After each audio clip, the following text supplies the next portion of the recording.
Paul Revere's Ride, Henry Wadsworth Longfellow. Listen, my children, and you shall hear of the midnight ride of Paul Revere on the 18th of April in 75. Hardly a man is now alive who remembers that famous day and year. He said to his friend, "If the British march by land or sea from the town tonight, hang a lantern aloft in the belfry arch of the North Church tower as a signal light. One if by land and two if by sea, and I on the opposite shore will be ready to ride and spread the alarm through every Middlesex village and farm for the country folk to be up and to arm." Then he said good night, and with muffled oar silently rowed to the Charlestown shore. Just as the moon rose over the bay, where swinging wide at her moorings lay the Somerset, the British man of war. A phantom ship, with each mast and spar across the moon like a prison bar, and a huge black hulk that was magnified by its own reflection in the tide. Meanwhile, his friend through alley and street wanders and watches with eager ears, till in the silence around him hears the muster of men at the barrack door, the sound of arms and the tramp of feet and the measured tread of the grenadiers marching down to their boats on the shore. Then he climbed the tower of the Old North Church, by the wooden stairs with stealthy tread to the belfry chamber overhead, and startled the pigeons from their perch on the sombre rafters that round him made masses and moving shapes of shade. By the trembling ladder, steep and tall, to the highest window in the wall, where he paused to listen and look down a moment on the roofs of the town and the moonlight flowing over all. Beneath in the churchyard lay the dead in their night encampment in the hill, wrapped in silence so deep and still that he could hear, like a sentinel's tread, the watchful night wind as it went creeping along from tent to tent and seeming to whisper, "All is well." A moment only he feels the spell of the place and the hour and the secret dread of the lonely belfry and the dead, for suddenly all his thoughts are bent on a shadowy something far away, where the river widens to meet the bay, a line of black that bends and floats on the rising tide like a bridge of boats. Meanwhile, impatient to mount and ride, booted and spurred with a heavy stride, on the opposite shore walked Paul Revere. Now he patted his horse's side, now he gazed at the landscape far and near, then impetuous stamped the earth, and turned and tightened his saddle's girth. But mostly he watched with eager search the belfry tower of the Old North Church, as it rose above the graves on the hill, lonely and spectral and sombre and still, and lo, as he looks, on the belfry's height a glimmer, and then a gleam of light. He springs to the saddle, the bridle he turns, but lingers and gazes till full on his sight a second lamp in the belfry burns. A hurry of hoofs in a village street, a shape in the moonlight, a bulk in the dark, and beneath from the pebbles in passing a spark, struck out by a steed flying fearless and fleet, that was all. And yet through the gloom and the light, the fate of a nation was riding that night. The spark struck out by that steed in his flight, kindled in the land into flame with its heat. He has left the village and mounted the steep, and beneath him tranquil and broad and deep is the mystic, meeting the ocean tides. And under the alders that skirt its edge, now soft on the sand, now loud on the ledge, is heard the tramp of his steed as he rides. It was 12 by the village clock when he crossed the bridge into Medford town. He heard the crowing of the cock and the barking of the farmer's dog, and felt the damp of the river fog that rises after the sun goes down. It was 1 by the village clock when he galloped into Lexington. He saw the gilded weathercock swim in the moonlight as he passed, and the meeting-house windows, black and bare, gaze at him with a spectral glare, as if they already stood aghast at the bloody work they would look upon. It was 2 by the village clock when he came to the bridge in Concord town. He heard the bleating of the flock and the twitter of the birds among the trees, and felt the breath of the morning breeze blowing over the meadow brown. And one was safe and asleep in his bed, who at the bridge would be first to fall, who that day would be lying dead, pierced by a British musket ball. You know the rest in the books you have read, how the British regulars fired and fled, how the farmers gave them ball for ball from behind each fence and farmyard wall, chasing the redcoats down the lane, then crossing the fields to emerge again under the trees at the turn of the road, and only pausing to fire and load. So through the night rode Paul Revere, and so through the night went his cry of alarm to every Middlesex village and farm, a cry of defiance and not of fear. A voice in the darkness, a knock at the door, and a word that shall echo forevermore. For borne on the night wind of the past, through all our history to the last, in the hour of darkness and peril and need, the people will waken and listen to hear the hurrying hoofbeats of that steed and the midnight message of Paul Revere.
regulars are coming, sir, now. Send for Dawes and Revere. Both men, sir.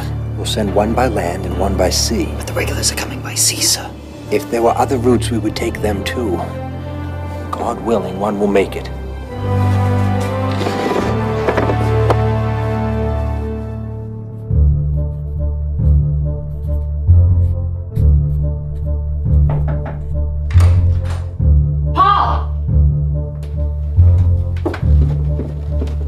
Dr. Warren requires you. You won't be gone long, will you? It may be a while.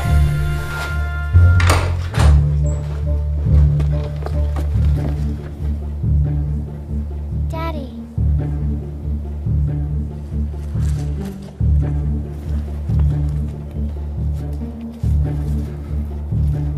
Revere. What route are the regulars taking? By your path, Paul, by sea. And 2 lanterns. And if I do not make the passage, the light will. Charlestown will not be caught sleeping. We need more than Charlestown. And we shall have it.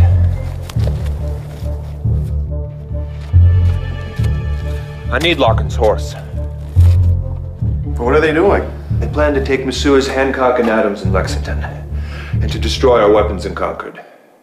And they're sending 700 armed men to do it as we sleep. They mean to crush us. We'll be lost. Not even the king can make 700 men march as fast as a single man can ride. I found you. Are you headed to Lexington? Immediately. I just came from there. I passed 10 English soldiers along the way. Is it too late? They won't move until they're all together. These are guards. Maybe we should talk to them again. Why? Because they've ignored our every plea? Or should we wait until they've destroyed our only hope of resistance? See if that sweetens their tempers. I don't know that anyone would be able to pass the road to Lexington tonight. Another rider was sent by the other route, over the Boston Neck. Sir, your horse is ready.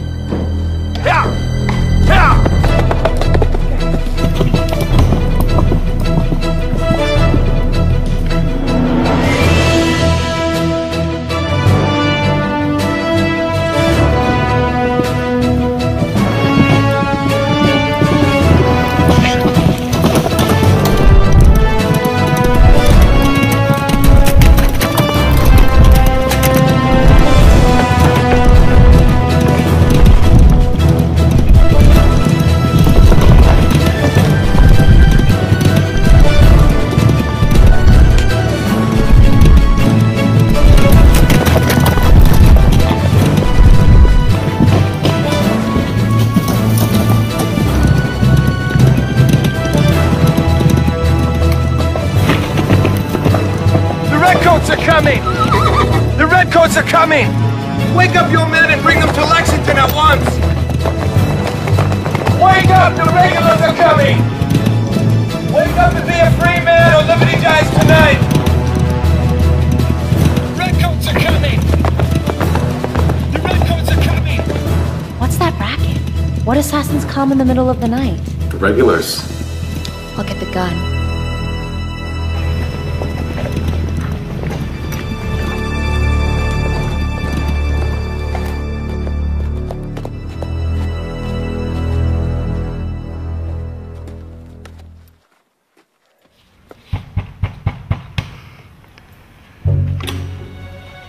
We're coming for you. Right now? As we speak. Which way was he sent? Over the Boston Neck. Open it.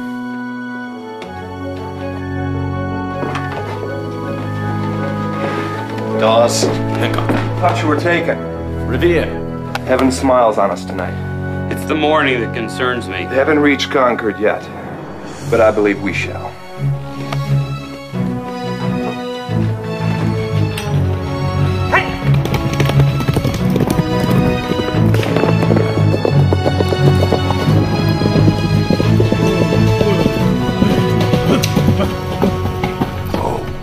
I'll go this way. Godspeed.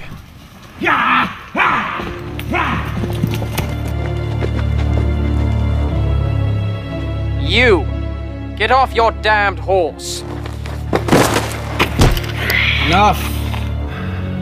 Sir, may I crave your name? Paul Revere. You're Revere? You're from Boston, then? Do not be afraid. They should not harm you. We simply want some information. What time did you leave Boston? At 11 o'clock. and I've alarmed the countryside. There will be 500 Americans waiting for you shortly. Mind what you say, Revere. Mind what you say. If there is a single word untrue, I'll kill you. You have pulled me from my horse in the middle of the night. For what reason, I am not sure. But I have no reason to lie to you. Rubble to rocks. You may take 1 or 2 shots at us, but we will deal with you simply. You are mistaken. One of us certainly is. Sergeant, take his horse. We'll see what's happening in Lexington.